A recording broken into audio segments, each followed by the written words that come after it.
Hey BoLS fans, AdamHarry back again with another quick overview for Beyond the Gates of Antares. The rulebook here, as you see, we're going to be covering this in more detail today. This, of course, came from the Beyond the Gates of Antares Strike Vector 1, the Xylos Horizon starter box. So if you're interested, you can get this box. Comes with a ton of models, 2 starter armies, and of course the hardback rulebook, which I thought was a 290-page rulebook. It's actually a 260-page rulebook. But that was just because dyslexia was kicking it in and I got the number wrong, so my bad. But here we have it today. This is, of course, game design. Rick Priestley, the father of 40K, so if you're looking for a really awesome sci-fi game to get into, if you've played bolt action, and you like the historical aspect of bolt action, but you want, and the gameplay mechanics of bolt action, but you want to play a sci-fi version of that, this is the game to get. It's pretty great. I'm going to be going through the rulebook pretty quick today. Try to keep it fairly short. I don't want to give it all away, but we will take a deep dive in some sections, just a little bit more detail there. So again, all the rules, 260 pages, hardback cover, full color all the way through. So you can see there, full color. It's got the little Xylos campaign rundown. It's got backstory. It's got a quick preface forward from Rick Priestley himself. It's got just everything you need to know about the Beyond the Gates of Antares system, which I'm now going to refer to as Antares from here on out, just because that's kind of a tongue twister. So anyway, let's go ahead and get started. We'll jump right on in here. You can see here by Rick Priestley, all that fun stuff. The nice forward here. I love this paragraph here. He talks to Rick, just real quick mentions, you know, this is a game that's shared by gamers. It's a common ground that we have playing games together. You know, sometimes the rules are going to have, you know, things they can't think about, or what does he say here? There will always be occasions when we must rely on our mutual understanding, consideration, and good sense. You know, the rules have been created to help us moderate our games, but no rules can hope to cover every conceivable circumstance, let alone the inconceivable ones. So just kind of a quick, hey guys, we're all playing a game here. Let's have a good time. Don't be a jerk. Contents, table of contents, ton of stuff. It's a very thorough table of contents, as you see here. It covers everything. We have all the game rules, the units, the unit breakdowns, the turn, orders, movement, everything you need to know how to play, the armory, the weapons, all that crazy stuff, all built into this book. And then we get it over armor. So we have weapons and armor, vehicles, equipment, creatures, special rules. You can see it just keeps going. And then we get into the army list for each one of the current armies. Again, they could release more at a future date. Don't know for sure, but it's got everybody basically. We've got, I believe it starts with the Algor Prosperate. I'm going to say a bunch of these wrong. The Panhuman Concord, the Freeborn, the Gar Empire, and the Boromites. The Isaurian Syntax, and then I guess there's... I don't even know if that was an actual list. We'll get to all that here in a second. No, it was not. The Isaurian Syntax was actually, I think, a story event. But you can see here, a ton of army lists to start with. I'm going to quit stalling. We're going to jump right in. Game rules. It's a very simple, if you've played bolt action at all or are familiar with that at all, it is a dice game. So we are, and it actually uses D6s and D10s.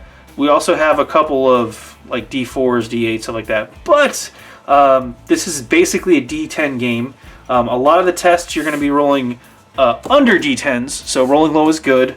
A 1 is always a success, a 10 is always a failure. So just want to call that out, and you're going to try to roll the number or under. So for instance, if you have a stat test of 7, you're trying to roll under 7. So if you roll a 7, you should be okay. Yeah, you're basically trying to roll under that number. Measuring, you measure between the bases, so stuff like that. The order dice, if you're familiar with this from bolt action, you basically take, for each unit that you have currently in the game, at the start of the turn, you put an order dice into a dice bag or dice cup or a hat. I've used a hat before. And then you randomly, both players, put all their so if I have 6 units and you have 4, we're going to have 10 total dice in the bag. 6 are mine, 4 are yours. You're going to pull one out, and that's going to be who gets to activate a unit. So then you choose which one you want to activate. It's a neat mechanic. We have pin markers. If you're taking shots from an enemy, you put pin markers down. The more pins you have, the harder it is for the troops to respond to orders. So and then we'll get to the order section here in a second. Talks about re-rolling, how that works. It's, you know, never re-roll a re-roll unless you have a thing that re-rolls a re-roll hanging out with the exhibit.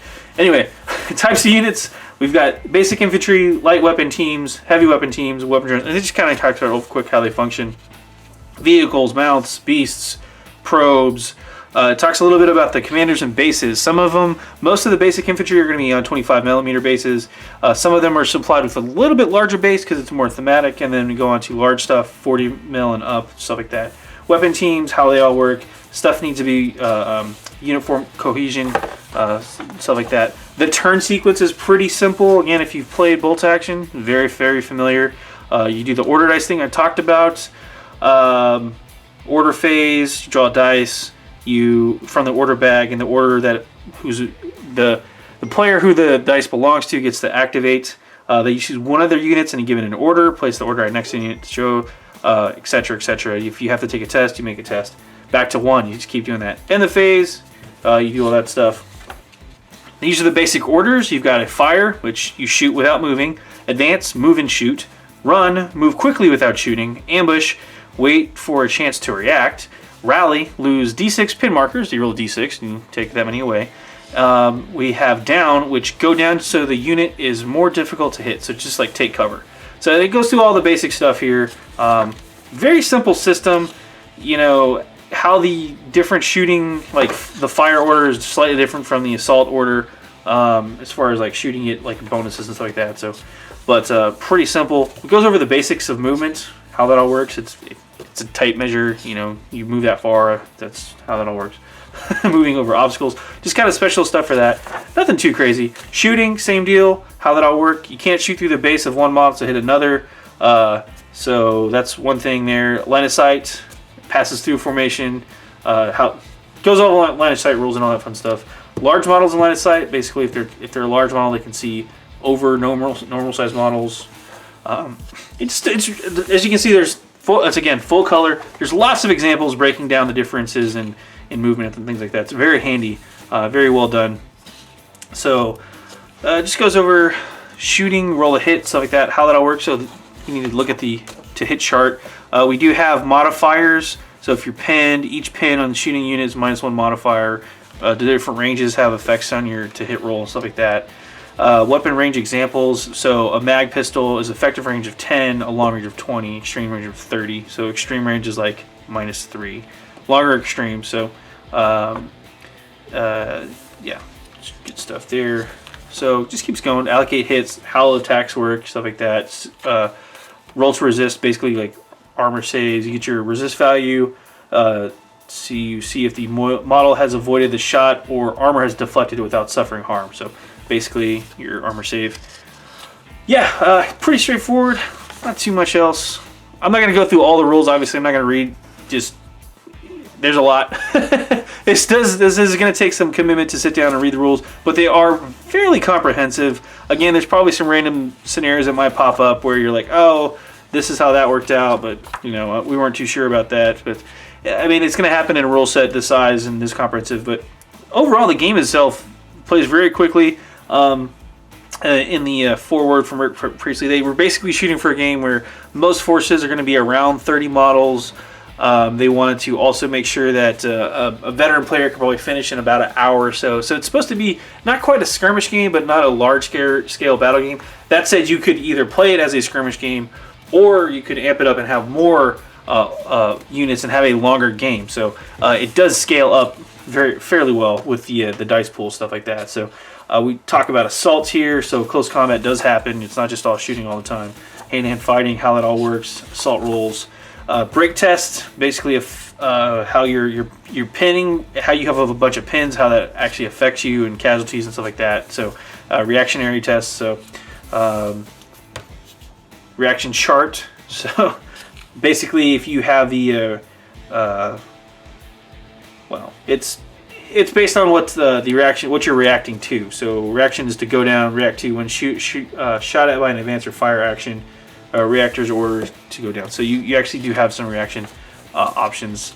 some stuff. So it's kind of a neat system because it's more engaging than just one player doing all of their stuff at once and then basically telling the other player what happened. It's kind of a to borrow a phrase from another game, it's always your turn. So there's usually always something happening where you need to pay attention and you need to actually engage with your opponent.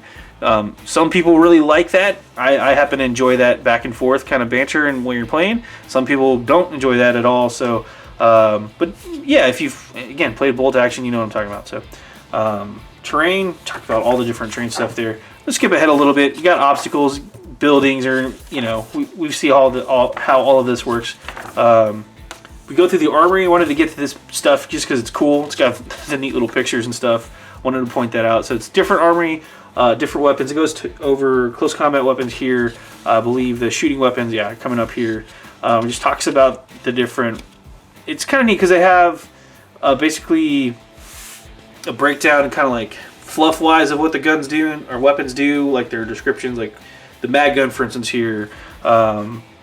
Mag gun fires a burst of projectiles in the form of a spike, flechette, needle, sliver, or in this case, primitive versions, pellet or plug.